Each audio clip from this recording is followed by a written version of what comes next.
Hi, my name is Avinash, and today we are going to be taking a look at an interesting topic called hyperindependence. What is hyperindependence, and why is it that some people become hyper-independent? This is going to be the topic for today. Let's dive right in. Well, to describe hyperindependence, I've got the textbook definition of it right here from Very Well Mind, and let's take a look. Hyperindependence is a term that describes a person who tries to be completely self-reliant and independent in all aspects of their life, even when they need help or support from others. Hyperindependence is often a result of trauma such as abuse, neglect, or betrayal that makes a person distrustful of others and fearful of being vulnerable or dependent. There you have it, folks.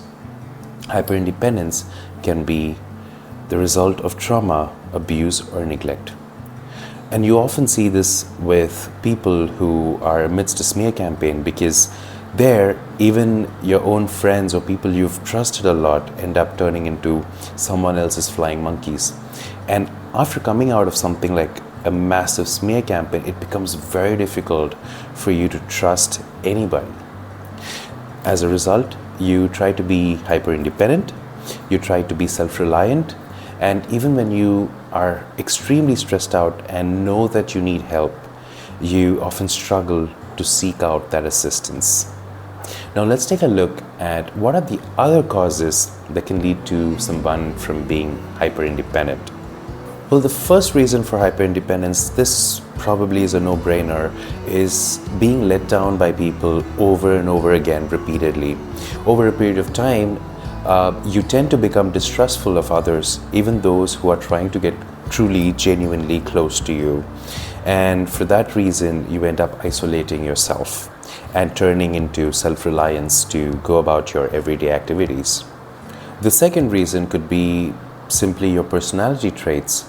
You might have certain personality traits that prioritizes independence as opposed to interdependence. And as a result, you might wish to be a lot more self-reliant. And as a person, as an individual, you may see asking help from others as a sign of vulnerability.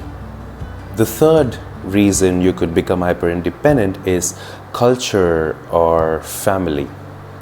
You may have been raised in a cultural environment or in a kind of a family dynamic where people are usually expected to be self-reliant and independent.